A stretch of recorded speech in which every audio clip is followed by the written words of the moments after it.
Hey y'all, and welcome back. Today, on this episode of the Teacher Transition Expert Series, we are joined by Clare Smizer Muldoon. Clare is now the Associate Director of Curriculum at NeuroMaker STEM. Clare is a former teacher who made the transition out of the classroom and has become a leading expert in the Teacher Transition Expert movement. On this episode, we talk about exactly what made her make the transition, steps that you can make to make the transition a reality for yourself, and learn all about exactly what it means to be an associate director of curriculum, and also some nuggets of information about the importance of networking. So we hope you tune in, turn it up, and let's get ready to do this. Hi everyone, and welcome back to my channel. My name is Leena Marie Saleh, the EdTech Guru. I want to thank you so much for spending time with me on this journey, for all the support that you give me, and for following along. Don't forget to hit the thumbs up button, subscribe, and let's get ready to do this. Hello, everyone, and welcome back to another episode of the Teacher Transition Expert Series. Today, we have the pleasure of being joined by Clare Smizer Muldoon. Clare, how are you doing today? Good.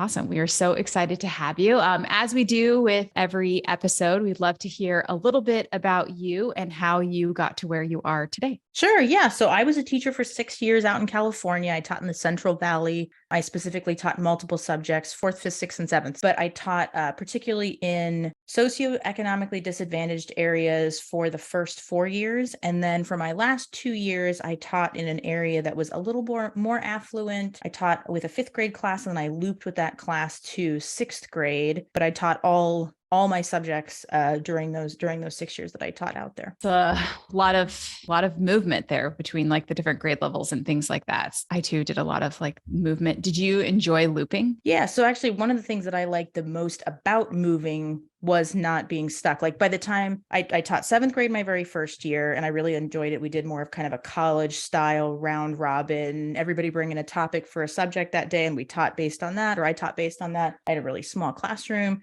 And then I taught 4th grade for 3 years. And by that 3rd year, I was like, wait, have we covered this yet? Did we talk about this yet, guys? Like, feels familiar to me. Have you heard this yet? So when I moved to do 5th grade, it was kind of nice because it was like, okay, I know I haven't taught this yet. And I liked looping. So like I had a particularly rough group of 5th graders, or that's what I had been told. I had been told they were going to be rough. I had moved from a school that was a relatively in a rough area. And so like, that's the kind of kids I was used to. And so when I had moved to this 3rd school district, I was told like, oh, you're going to like this group of 5th graders has run off all their teachers. I'm like, this is going to be really a difficult class. And when they describe the behaviors, I'm like, okay, sounds not as bad as you think it is. It's fine with me. And it was fine. And so I just, having had actually difficult students before, that group wasn't particularly bad. And so just used all of those skills that I had before, worked with those 5th graders, and actually looping with them was pretty nice because then we already had the behaviors were established, the routines were established. And when I was teaching, I was a very routine oriented teacher. It was a very, at the risk of sounding kind of militarized, it was a very regimented classroom. We did things very organized every day. We had systems in place, we had procedures in place. And those kids, which I think is probably true of a lot of students with discipline problems, that helped manage and usually took care of all of those behavioral problems that we experienced. Very, very few of the behavioral problems that 5th grade class exhibited, and I'm almost like tempted to put exhibited in quotes there, weren't handled by just then putting processes in place. It was super simple. So looping with them was great because I didn't have to go through that 2 to 4 week transitionary period where they go from teacher, A, who had procedures XYZ, to you, who have a whole new set and they've got to learn them, whatever. Mm-hmm. They all had me. So we hit the ground running in 6th grade immediately. And we were almost a month ahead of everybody because we didn't have that pickup period. I thought it was great. I mean, frankly, I kind of would have liked to have gone from 4th, 5th, 6th with another class. It would have been really nice, even just for the behavioral benefits of it. So yeah, I really, really enjoyed it. I thought it was a great setup. Probably not great for every class you have, but for that class in particular, it worked really nicely and it worked really well for me. I've always thought that looping was, I don't know, should be done more often, just because I think it gives teachers the opportunity, like what you're saying, like you don't really have to deal with as many behavior issues and things like that. And then you can hit the ground running, which is the first like month or so of school anyways, just spent doing behavior management and routines and establishment. So I love to hear that you love that too. So switching gears just a little bit from that, what ultimately made you decide to leave teaching and leave the classroom and kind of transition to what you do now? COVID. I'm sure that's probably not the first time you've ever heard that, but so I had my first daughter in October of 2018, and then I had baby number 2, daughter 2 in April of 2020. So I was 8 months pregnant when we shut down in March. In fact, I went on maternity March 13th of 2020, which was the day that school shut down. And it was too much. So it was having a 1.5-year-old at home, having a baby at home, and maybe this is over dramatic, but really feeling like this is potentially the end of the world. And it was a terrifying thing to be thinking. And I just remember looking at the future thinking, I have no idea what being a teacher looks like from here on out. I have no idea what successful teaching looks like. I was already incredibly disillusioned with teaching at that point anyway. I had actually been pretty disillusioned with teaching from about year 3. Unfortunately for me, I had a fantastic year 1. I had 15 kids. They were highly motivated. They knocked it out of the park with their end of year testing. They were in the upper 80s and upper 90s with their state testing. They were fantastic. We lived in the middle of nowhere. They were super rural district. They didn't have phones. Some of them didn't even have television. Few of them had internet. So they were just kind of like, despite being 7th graders, they were just kind of like young. So they were like, some of them were kind of sarcastic and would get that humor, but they were also like just good. I don't like, and not good in like they weren't all angels. I mean, I will say that for sure, Yeah. but they were just kind of good. And so then when I moved into that 4th grade environment where things were rougher, and it was like, this year wasn't as nice as last year. It must be me. And then my 3rd year wasn't as nice as that, even the year before. And I was like, okay, well, like it still must be me. And then I just remember thinking like that, like it just can't still be me. So there's something else here. I mean, the truth behind it was that I just kept taking on and being asked to take on more and more responsibility. And as a 2nd year teacher, when you're sitting on 5 committees, plus you're still learning how to teach, plus you've got behavioral issues and whatever else in your classroom and XYZ, that's rough. By the time I was a 3rd year teacher, I was on 7 committees. I think I had the worst 5 students at the school were in my class. Plus I had 5 kids who were the high profile kids, superintendent's grandchild or something like that. So it was just really, really rough. And so by then it was like, this isn't what I signed up for. And then I just remember thinking like, I've put so much time and energy into this. What have I done? I kept thinking like, okay, but this is what I've decided to do. I put so much time and energy into this. I've said to my family, I've said to my husband, I've said to my parents, this is what I'm going to be. I should stick this out. I will stick this out. And I think probably if you know nothing else about me, stick it out as my middle name, like drive and stick it out are my middle name. So I was like, I'm going to stick this out. I can do this. And I just kept getting like emotionally thinner every year and just being less and less vivacious and fun every year. And I think what did it for me was not being able to see the light at the end of COVID and not knowing what that was going to look like, and having conversations with teachers that were so across the board. So I would meet with teacher friends who were like, Claire, you can't leave. You can't leave. This is going to turn the tables for us. This is going to change the tide for us. Parents are going to appreciate us. People are going to love us. This is going to be the renaissance of teaching. COVID is going to change this for us. All the way to people who were like, Claire, this is the end for teaching. It's going to go virtual. Teachers are going to be replaced with AI. There's not going to be teachers. All the way to people who were like, Claire, this is the end of teaching because teachers are going to be forced to go out and deliver lunches and we're all going to get COVID and teachers aren't healthy because we are stressed out and we're all going to get COVID. We're going to die. And it was just this constant, like, I can't handle the stress roller coaster of like, it's going to be great. We're all going to die. Which was like the constant, like I'd have people in my room in the morning coming in on one end of the spectrum and people at recess on the other and people at lunch at another and people at after school. And I was like, I can't do this. I can't do this. So I sat down with my husband, who has been supportive, which I think probably is the biggest underrated anything that a teacher has on their side is a spouse that's supportive. If you don't have a spouse that's supportive, the journey out of the classroom is almost impossible, because a lot of teachers, at least in my experience, you are the medical benefits. You're a huge support in terms of you're a solid income. You know exactly what your income's going to be. But particularly for us, I was the medical benefits. We had great medical benefits. It was critical to have Kyle be so supportive. And he just said, just stop, just don't do it. If it's this stressful, if you're this worried about it, if you're scared that this is going to put you and our children at risk and our family at risk of not just the stress that comes with this, but also of being ill, because at the time we didn't know what COVID was going to do to people. We certainly didn't know what it would do to children and infants. Just stop. And so with Sophie being born in April of that year, that was it. So I can't do this anymore. A good friend of mine who was like, oh, Claire, you're going to miss out. You're going to miss out the renaissance of teaching. And I distinctly remember saying to her, if I miss out, I can always come back. Ironically enough, she is also no longer a teacher.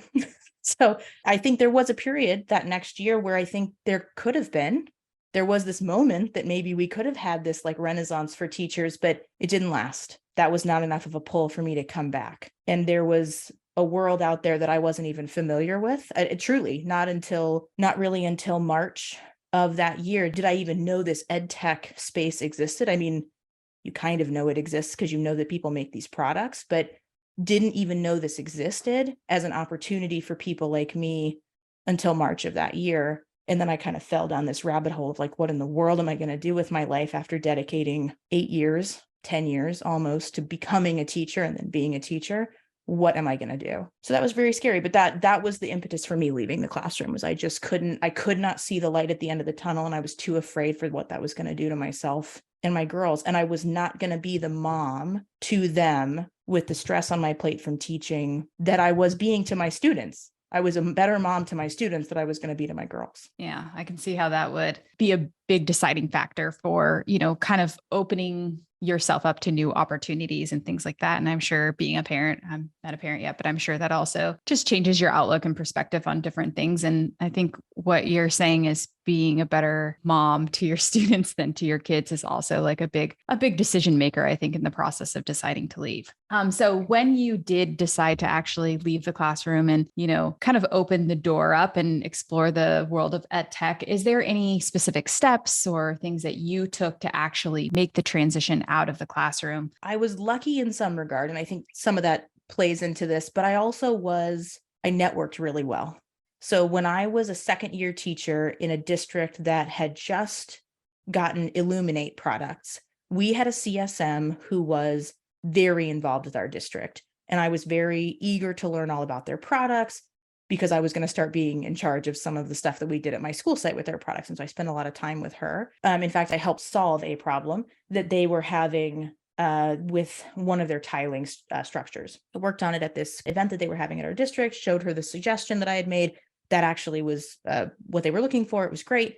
And I kept in touch with her afterwards, not thinking later that I was going to end up leveraging that relationship, but just thought like, here's a woman who was a teacher, has left. She's somebody who is a great source of knowledge with this platform. I want to stay in contact with her because she knows what she's doing.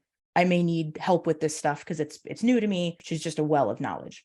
Ironically, or not ironically, I guess, because she services the entire area that I taught in.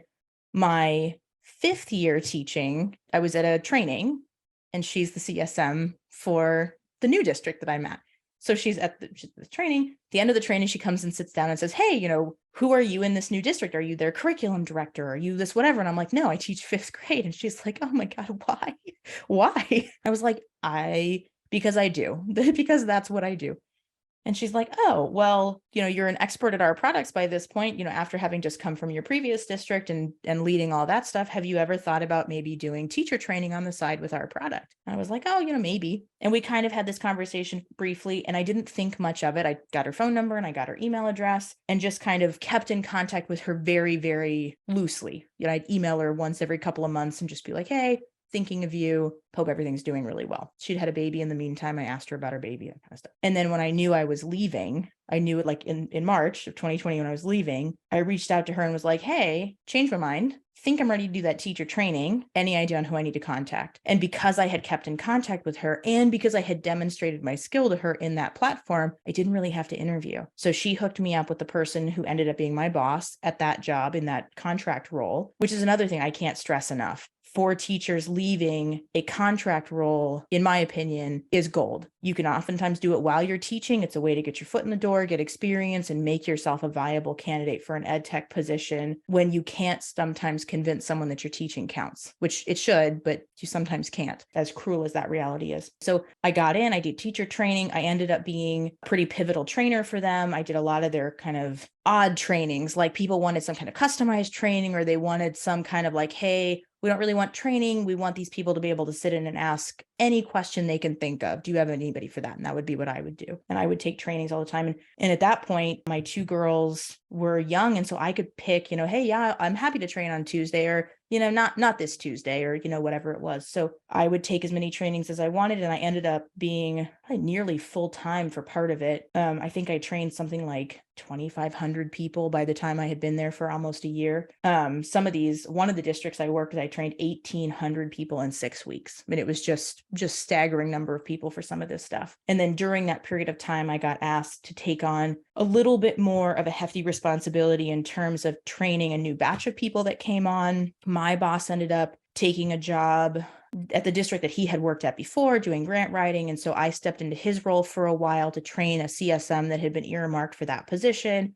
I did Slack monitoring for a while. So basically during that contract role, I was able to grow into some other skill areas and then demonstrate my willingness to take on additional responsibilities, that kind of stuff. And then about after a year, I kind of decided this has been fun. Contract work was great. Super ready for a full-time job in medical. And again, having a supportive spouse who worked full-time, who we were able to afford medical on the side, was critical. And so if I run across teachers who will ask me or who will say, I don't have a spouse that we can afford that kind of stuff, I was lucky I was able to do that. So, I could do the full year of being a contractor. If you can't do that, do it for as long as you can. Some contract work is better than none. But that contract role was pivotal. And I will directly credit that contract role with being able to get into Powerschool on a cold application, which is very, very difficult. Very few people, at least in my department, in that customer success department, very few people got into Powerschool on a cold application when I got in. And it was, I think, because I had had that contract experience. But that's how I was able to get out, was establishing that relationship, networking with her, and keeping that relationship solid and continuing to demonstrate those skills. Those are critical. And teachers are actually pretty good at that usually. It's just a matter of making sure that's a priority.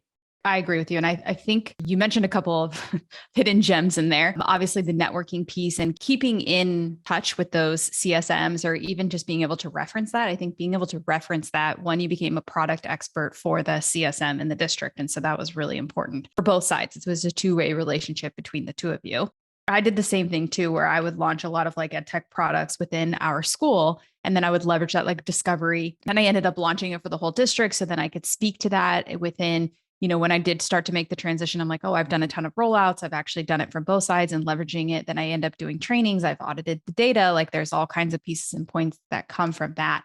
And then the second part is obviously keeping in touch for the networking side. And it wasn't like you were asking for something, like you were just kind of checking in and just kind of keeping familiar. And I think that's an important part of like the networking thing, is not just always asking, but also just checking in like that. That's an appreciative part of the aspect. And then contract work. I recently have talked about this with Rebecca Stum.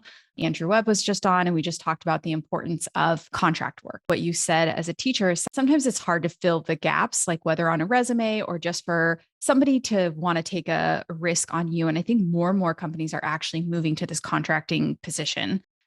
I know that we do that a lot at both companies that I've worked with. We brought on contractors and then contractors to full-time hires, that sort of an aspect. And what you said is it gives you, even Stella said this when she came on, it gave her the opportunity to network within her company and then just kind of take on different roles and responsibilities. It opens your eyes to the different roles and the different aspects of a company while you're still learning.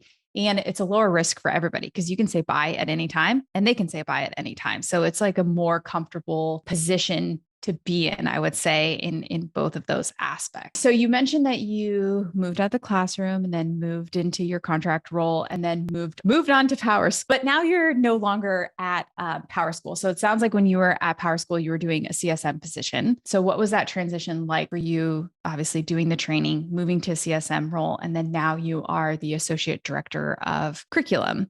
So maybe take us through that journey a bit. Yeah. So I think the teacher training role was pretty easy. That's what I did when I was teaching. I trained teachers and all the stuff we had. I actually had a second contract job at the same time I worked at Illuminate.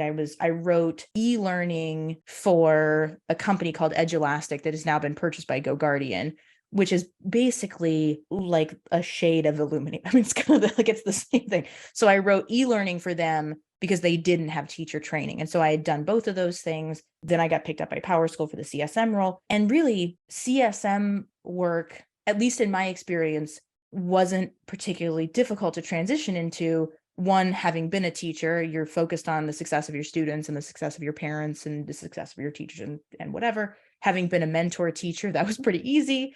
The most difficult part of the CSM stuff was learning the company stuff. It was learning how to file at risks and learning the products and that kind of stuff. And that's all stuff as somebody who's learned products to do piloting and that kind of stuff, not particularly difficult. So the soft skill component was a pretty easy translation. And in fact, in one of the interviews in my Powerschool interview series, when they asked about like, well, how do you think you're going to perform well in the CSM role with no experience, was like this is my job. I mean, success is part of my job.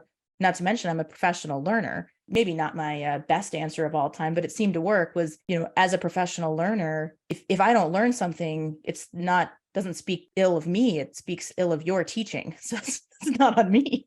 So, but anyway, I mean, obviously resonated with somebody because I got the job. So that customer success component was really easy. It was more difficult to learn what each of these different 30 something products did. And I really just had to kind of know them on the surface because we had a pretty fantastic support team that went along with us. The rest of it was really natural. You did the things that you would do as a good human. And it just felt like good humaning. Basically, it was like, oh, be nice to people, check in with them, make sure they're happy, make sure that when they aren't happy, that you try to make them happy as best you can. It did not particularly feel difficult to me. And again, a lot of times when I talk to teachers about what role they want to go into as they gravitate toward customer success, that always makes sense to me because there's a lot of your soft skill transition there. Moving from Powerschool to this role, what was really interesting was, so I got headhunted for this position. So I was not looking for another position. I was approached by a recruiter for this position. I actually was approached by a recruiter for a head of customer success position for a company out of California. And I'd only been in my position at Powerschool for 6 months. And one of the things I learned pretty quickly after moving into EdTech was that once you've been in a position for about 8 weeks, somewhere around 8 to 16 weeks, you start getting approached by recruiters fairly quickly because the company you're at currently, company A, has put in all this time and energy. And if you've been at a company for that long, you must not be a wackadoodle. So other companies, smaller companies, are willing to scalp you for a little bit more pay because then they don't have to onboard you. That's what I learned. So this company wanted to interview me for this head of customer success position.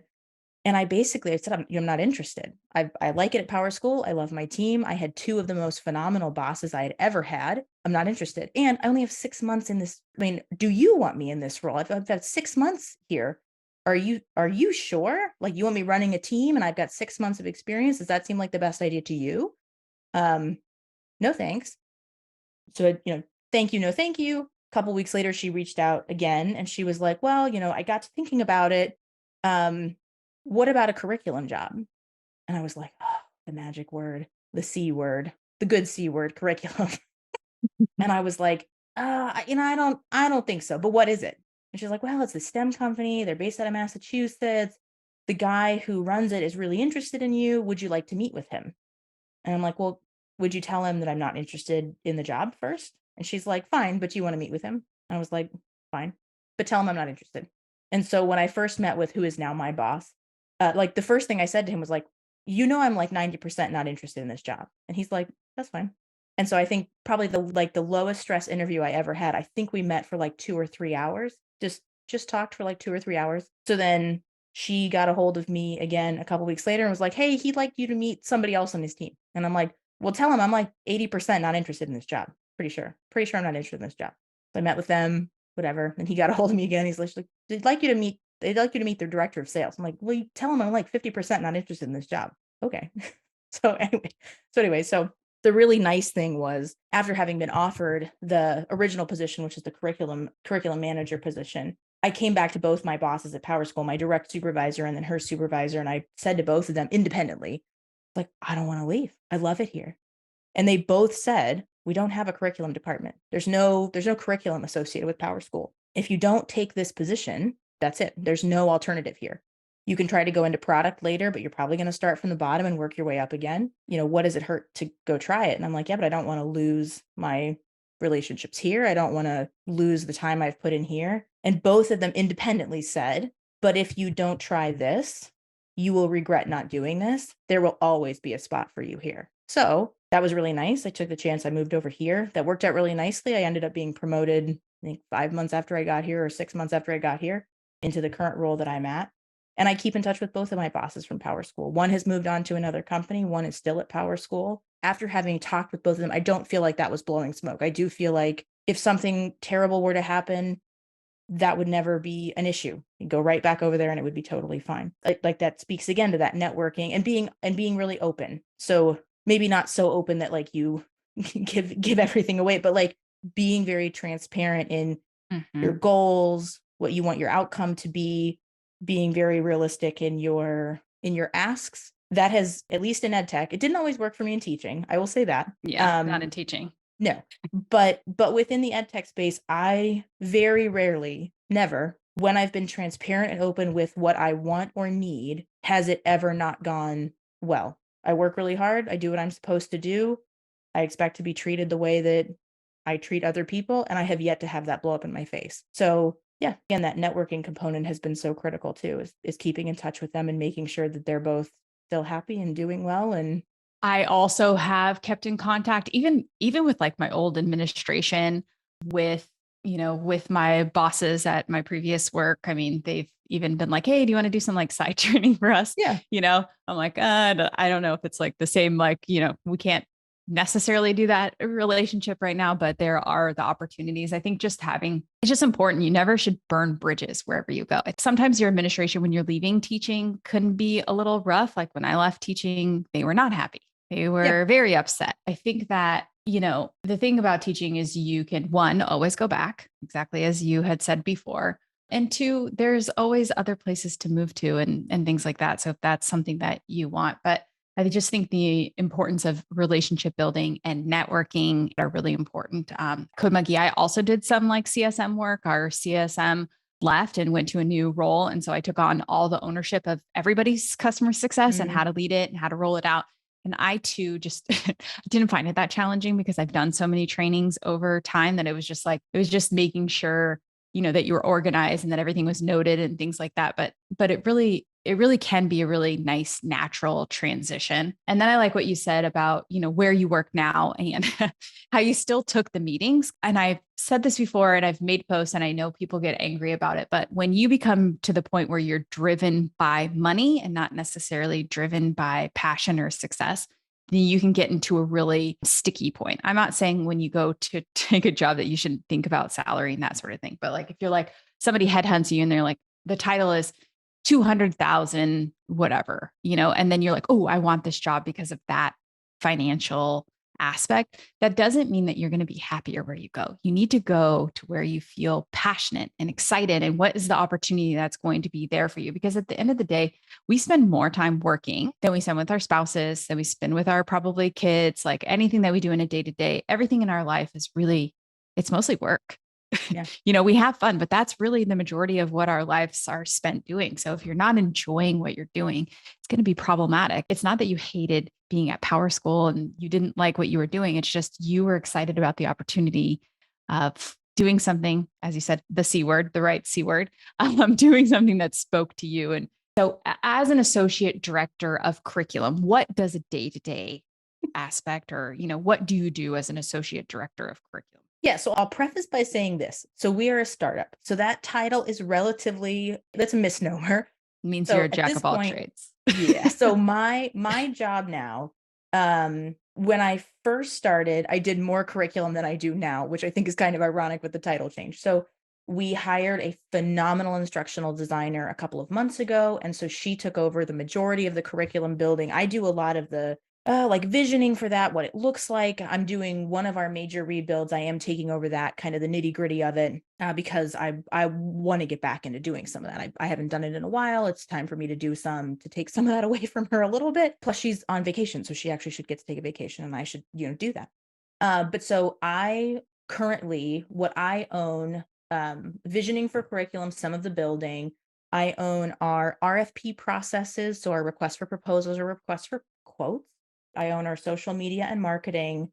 I own our website, which would include our blog when I get to it, which has been a while. And then some of the support with sales, but like sitting in on meetings and helping direct customers to better understand how our product works and that kind of stuff. So some of the user experience component. I'm also in charge of making any customer documentation that goes with curriculum progression, CTE pathways, things like that. So a lot of it is user experience at this point. That's kind of what my job has turned into. Again, in a larger company, my title would be what I do. In this startup environment, it's basically been, we need somebody to do this. Anybody interested? And I'll either raise my hand or nobody else will raise their hand and I'll raise my hand. So I do a lot of the kind of pick up sticks work. And in a lot of ways, I can't complain. The very rarely, and I will say this for larger companies, you stay in your lane. You do the thing you were hired to do, which is great. If you love that, that's great. One of the things that I have never been great at is staying in my lane. My teaching career speaks to that. I did all kinds of different things and I was on all kinds of different committees. I like having a bunch of different things to do. And if it wasn't for this startup environment, I don't know how many people who have a curriculum background can say that they also have web dev, social media, and marketing background now. And I haven't been doing it for too long, but very few people can say that they have all of those. So that's an advantage to startup culture that I have really, really enjoyed. And it's a conversation that when I'm talking to transitioning teachers that I work with, I find that people fall very squarely into one camp versus the other. Like, I want a job that I know what I'm doing, and I just want to do that job, and I want to be done at 4:30. Or I want to do a little bit of everything and I don't really care. I want to do a little bit of everything. So I can say that I squarely fall into the I want to do a little bit of everything camp. I just met with a teacher transitioner today, in fact, and she was asking me, well, do you think I should stay away from startups? And I said, it just really depends on what you like. Do you want to learn a lot of things, or do you want to just learn one thing and become really good at that one thing? I think that's the big delineator between the really big companies and the small startups. So it just depends, and nobody can tell you what you're going to like. You have to make that decision for yourself, but that's the big delineating factor between the two. So let's kind of switch gears a little bit. We've mentioned sprinkled a little bit about how you help teacher transitioners. So that's actually how we met through the power of LinkedIn. Do you want to tell everyone a little bit about, how you are supporting teachers as they make the transition? Yeah, sure. So I started in earnest December of 2021. I think I maybe had like 450 connections, maybe something like that. And I had somebody who had reached out to me who I think had been a California teacher or something and was like, "Hey, I've noticed that you made it to Powerschool, and Powerschool is like my top one company, um, my first choice company, and I'd love some tips and tricks or something." And I was like, "Sure." I made a Calendly link, and I so stupidly, put it in the comments of my post or her post, and that's actually how it all kicked off. So I got a meeting set up with her, and then I had like 3 more meetings on my books from people that I didn't know, and I didn't have any parameters set on this meeting. I just kind of assumed that she would pick a time, and then, like, these other people just randomly picked times, but they were kind of all over the place. And so I was like, "Oh, like, there is apparently a call for wanting to meet with people who have made this transition." When I transitioned in 2020, the teacher transition community on LinkedIn either wasn't this strong, didn't exist, or I was not aware of it. I think it was one of the first two because I was on LinkedIn a lot and I just didn't see this group of people. Um, just didn't see them. And so I thought, okay, well, here's a niche and I can help fill it. So I went to work putting together this Calendly that I could, fit within these hours. And I met with one person every day for 30 minutes and, 30 minutes, 90 minutes sometimes. And I think I met with one person every weekday, 30 minutes a day at least from January until June. And sometimes it was more than one a day because it was, I'd get somebody who was like, "Please, this is a crisis moment. I need to speak with somebody immediately." And then I would have people who was like, "The only time I can meet is midnight. Can you please meet?" And so I was meeting with people all hours of the day. I did take a break from that starting in the fall, this fall, just because as we brought on my instructional designer and we moved on to some more difficult projects, I started taking fewer of those chats. But I did that from January until June or July. And then during that period of time, I had people asking if I did resume services, and I didn't at the beginning, mostly because I thought, who am I? Who am I to be giving resume services to anybody? And I sat down and listened to a bunch of resume seminars that people had given. Took resume classes that people had given. And I thought, well, I'll start doing resume classes. And I talked to Erin Luber. Mhm. I had originally been doing supporting people with resume rewrites originally for free. And she was like, "Why?" And she said the same thing about coffee chat. She's like, why? This is Mhm. your time, value your time. And so then I started charging for resume reviews, but I wanted it to be something incredibly reasonable. So I charged $50 an hour to do these, which of course obviously became 2 and 3 hours. And so I did those as often as I could. I think at my last count, I had done 2 or 3 dozen of those, but I think by the time I had finished in June, I think I had met with something like 450 people was by the time I had done all these different coffee chats and things, like unique people. It was really interesting. It was super empowering. I had made several resources for people. I made this 40 companies in EdTech review list that was pretty popular that reviewed these 40 different EdTech companies from Indeed and Glassdoor, and it looked across a couple of different categories or things that people might be looking for, and ranked them according to reviews by employees. That was kind of an interesting project. Then I did some word cloud projects with people, which was kind of interesting on words they needed for ATS tracking, and it was really some really interesting projects. And it was also some really good therapy for me. If nothing else, it was really nice to listen to all these different stories from people, because I still, even now, I still not it's not really teacher guilt. I don't struggle with like, oh, I left my students, oh, I left all my friends. Sometimes I say what I struggle with is, that was a lot of time to put into this career that I am behind now because I was in that career and I wasn't here.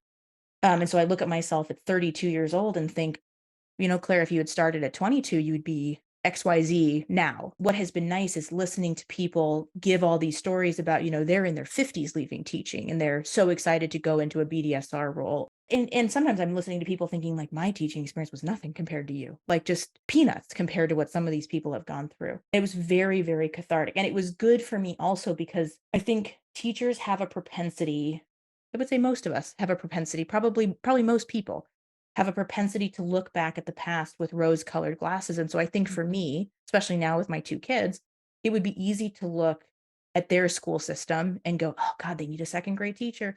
Ooh, they need a 6th grade teacher, like, I could do that for a year, couldn't I?" Like, it wasn't that bad. It wasn't that bad. It was so cathartic to hear all of these teachers with these stories and think it wasn't just me. I didn't abandon this field because I was weak, or because I was easy to irritate, or because I was hard to satisfy, or because I was ill fit for the job. Here were people who, like, they've done this for 30 years and they finally have decided they've had it. Like, I feel good about this. I feel good about the decision I've made. It was very, very therapeutic. And it was nice to hear all this. And it was good to feel like I was doing a service for this community.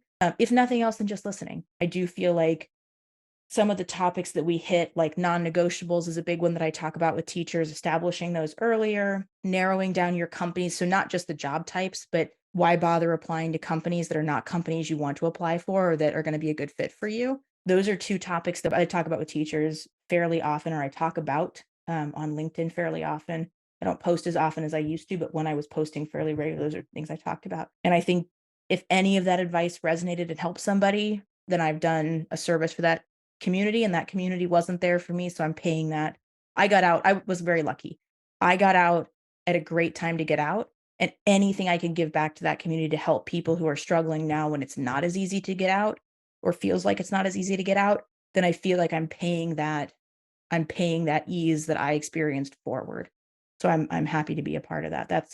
That's part of why I do that, and that's been my experience over the last year, and that has really kind of exploded this year for me, just from accidentally dropping a Calendly link in someone's comments in December.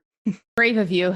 A lot of meetings, but I think I probably met with like somewhat around there. I actually have a Google Doc for every person I've ever met with. That's smart. Just in case, because sometimes they come back and they ask me a question that like I cannot for the life of me remember. And sometimes when you do posts or activity, it's not as searchable on LinkedIn actually to like find it as much as we would like to find it. So I like that aspect. And I also think Aaron Luber is smart in saying that, as teachers, we do this thing where we just want to give. We're giving a lot of time. So I know sometimes people get like upset and they're like, oh, you're charging a fee or whatever. And it's like, yeah, because I am actually taking time out of my day too to like, help you. And I also want to make sure that you're getting you're getting what you need out of this deal too. It's not Mm. just, and so something that you touched on here is kind of having your personal brand or kind of being visible. I know Erin's posted a lot about this lately, but teachers thinking that they have to post to get jobs. I don't think that's necessary either. I think if we started by just sharing our ideas and wanting to connect with teachers because teachers has reached out to us and been like, hey, how did you do it? How did you make this move? But you just like don't have to post. I think commenting and networking means putting a really valid point of view in someone's comment section. It could be reaching out to someone and asking them a couple of, hey, can you help me with this, this, and this? Or what was your biggest takeaway from being at Powerschool? Those types of things are also important aspects. So if you were to give any tips or tricks to a career transitioner, what advice would you give them? Probably that. It isn't about post. I mean, you and I are not career transitioners, and so our strategy looks a lot different. And I think one of the biggest mistakes that career transitioners, particularly teachers, because this is a new platform and this is kind of a new world. One of the biggest mistakes that I see a lot of people make is that the number of connections that you have does not equal the likelihood that you'll get a job. And that's a very, very hard thing for people to understand right at the beginning, but that's not the case. You are much more likely to get a job referral out of a meaningful connection, a meaningful relationship than just a connection. And that means being present in the comment section of somebody's posts. It means DMing somebody with a meaningful question. I think it was actually you that had made a post on this the other day about a very specific ask that somebody had sent you in a DM. One of the most overwhelming DMs that I get, and I get it often, is I'm transitioning out of the classroom. What advice can you give me? Like, I literally just got a message right before this call. It was exactly that. Hey, I really like your content and your post. I'm looking to transition. What advice can you give? I'm like, buckle up. How much time do you have? like, Yeah. like, and I think I'm getting much better with being like, where are you in your journey? That will help me figure out what advice I can give you. But ultimately, I mean, at some point, I think I jokingly said back, like, well, I mean, do you want me to put like a Google Doc together with like my 5 pages of advice? But at some point, like, some of the onus is on you as a DMer to ask me what it is you want to ask me. It's not my responsibility to give you everything. But also, like, a DM is a give and take. I need to know that you're invested in this and that in this conversation just as much as I'm going to be. What is it that you want to know? Here's what it is that I'm going to give you back. And one of the things that I think is so underrated, but is so appreciated is a response back when it's been done, or with a like, "Oh my gosh, thank you. Didn't think about that. Genius." Like I worked with somebody who had done, we worked on a resume, and it turns out she had a connection to somebody in ed tech. She didn't really want to leverage it because it was a family member. And I was like, listen, I think you ought to do it. Like, I think you ought to do it. If you don't think this is going to harm your relationship and you think this person would vouch for you, the worst thing that happens is that you don't get the job and you don't make it weird. That's the end of it. You just say, I'm so sorry that it didn't work out. Darn. Oh, darn. And that's it. It did work out. She did get the job. She is working there. And she ended up emailing me or DMing me a week after she'd gotten the job and just said, that was great advice. I really appreciate it. I got the job. 100%. I remember her name.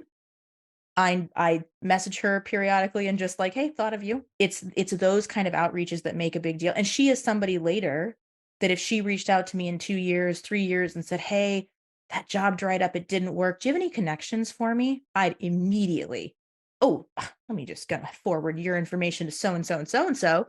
It's that kind of stuff. And I think there is this very weird idea that being visible is the same as being seen or heard, and that's not the case. I'm putting out my message for people to see it because I want people to absorb it and take in that advice and use it the way they're going to use it. I don't care about making friends with people as a result of that. The literal opposite is true of job seekers. You want to make friends with people. You want somebody to go, "Oh my gosh, yes, Leena, I know her. I would vouch for her.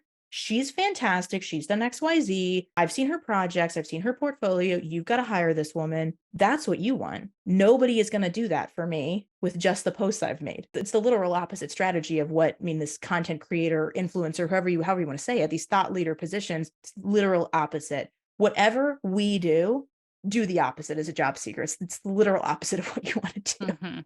So Yeah. build your network. I think the best thing to do as a job seeker is to walk away with a meaningful connection at any company that you want to or think you want to work at, If you can say, yes, I know Jim from Powerschool and I know him pretty well. I've shown him my portfolio. I've met with him once.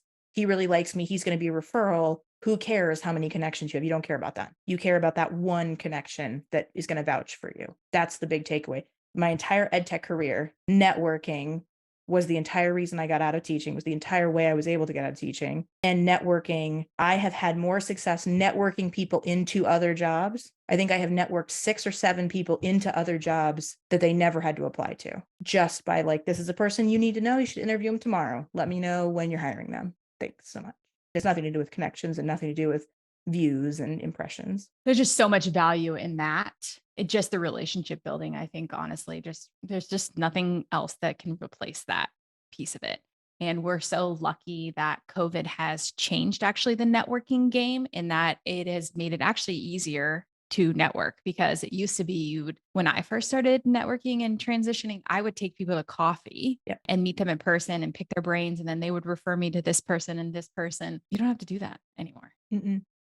But I think also what you said something was, in the message is responding back. So sometimes I'll send a message and I'm like, hey, how can I help? Is there anything specific you're looking for? Nothing. Ghost town. And it's like, okay, Yeah. thanks. I really appreciate that. Or you meet with someone and you send them all these resources and list of things or whatever. Nothing. Those are things that stick out in my mind later. If somebody asks me, like, have you ever heard of this person because we're connected? I'll be like, yeah, but they never responded to me, or they just, this or this. There's lasting impressions. And what you're saying is you networked people to positions. And I know that that happens a lot in our line of work. So you want to be the person who's going to be referred. So just think about that too. And I would say it's probably maybe 2%. 2% of the people that I meet with, or that I get DMs from, or that I send resources to, do I get a response back from. So probably the easiest, the ROI on sending a thank you, or the ROI on sending a quick email back, it is almost zero effort on the candidate's part, the job seeker's part. It is a lasting impression on at least for me. I will remember that every time. Yeah. There's something to be said about character there, and I think that's something too. And like, especially for people like us, I'm willing to take time out of my day. I'm willing to spend time locating resources. Meet me halfway. Send a thank you. Tell me how you used it. Tell me you passed it on to somebody else. Engage with me. Let me know. And I think that's part of it too. Like, how many teachers left the classroom because they stared at 30 blank screens? That's what an unanswered or an unresponded to DM feels like to me. And I just get that whiplash. I'm like, you wanted help. I helped you. Where did you go? Answer me. There is probably nothing easier that can completely transform someone's opinion about you than just a very simple, what a great resource, read through it this afternoon. I'm going to do that right now, or pass this on to my such and such because they're going to really love this too. Just something. I have one woman that reaches out to me like every 2 months to tell me how her job is going, even though I didn't land her in that job. We just happened to meet for a coffee chat, and it's so fantastic to hear from her. I I look love forward that. to it all the time. I was just going to say I had a teacher transition. I would say probably one of the most meaningful ones that I ever had is I had someone ask me for my address and they sent me a thank you card. And I just thought, wow, how nice. I wonder Yeah. out of the thousands of people that I've met with, I think I've gotten one card and I've maybe got 5 or 6 thank yous. Yeah. It makes me sad because then people are like, oh, that was the best advice you've ever given me, like that sort of a thing. Okay, that's great. Perfect. That's it. That's all we need. I'm not asking for you to send me like $1,000 to go shopping on Amazon. I just, Oh, yeah. just a thank you. That's all we need. Just like as teachers, the most meaningful gifts I ever got from students were handwritten letters Yeah. from them. And I think that's why we lose, like, especially in the last 2 months or 3 months, I've seen a lot of pretty heavy hitting thought leaders in this space who have said, like, I'm taking a break, Yeah. a break. And we've lost so many incredible people who give great advice, who have left the platform, have taken a break. And I wonder how many of those people just needed the thank you that it changed my entire strategy, or thank you, that's the thing I needed. Just something. It's, again, what I get a lot of times is, how do I stand out from the crowd? What is the thing I need to do? There it is. at least in my mind. It maybe doesn't work for the company. Maybe sending a thank you letter doesn't get you the job.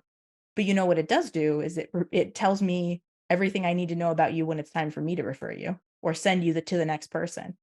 I'm not going to tell you who to go to next if I don't get something in return, usually. Not like if I don't get some kind of like, that was great, thank you. Who should I go to next? Like, why would I refer you to somebody else to then not be grateful to them? I don't know. And maybe that's kind of rude, but I don't think it is though. I just think it's the truth. Like I think people have to know the truth and kind of where it is, because I'm just not one for sugarcoating things. And I often say that when I meet with people, like, I'm not going to sugarcoat this for you. This is going to be a hard journey. This is just how it's going to be. And there's going to be some work involved on your side, and you have to know that. And you have to do a bit of hustle before that. the So majority of the work should fall yes. on your side. Mhm. And that's I think that's the part that I think is the most interesting, is how many people that don't expect that Mhm. and Yeah. are Like, not oh, are you're going to not lift all truly this. I'm prepared for like, I'm that. not lifting you up. Yeah.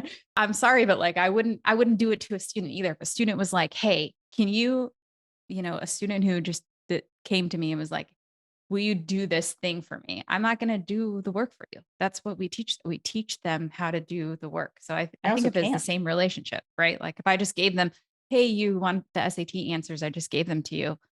There's no learning that like happened there. That's just like an exchange of information. And I can't do it for you. I Yeah. mean, that's the other I can't do it for. I can give you all the steps you need to take. I can't do it for you. That's as far as I can take you. I can take you to the water. I cannot make you drink. So very true. Well, everyone, this has been an absolute pleasure, Claire. I'm so happy to finally have you on an episode. And thank you so much for sharing your truth, the hard insights of what it really takes to transition, and just sharing your journey is such an authentic journey and is so powerful. And I hope and can't wait for others to hear and learn from your takeaways as well. Thank you. It was a pleasure. Anytime. Thank you so much. Thank you. And we will see you guys all next time. Bye, everybody. Thank you so much. You've made it this far. We are so thankful that you're here. Make sure to hit the subscribe button, thumbs up, comment below, and join us for all of our next videos. Thank you so much for joining us as we disrupt education together. See you guys soon. Bye, everybody.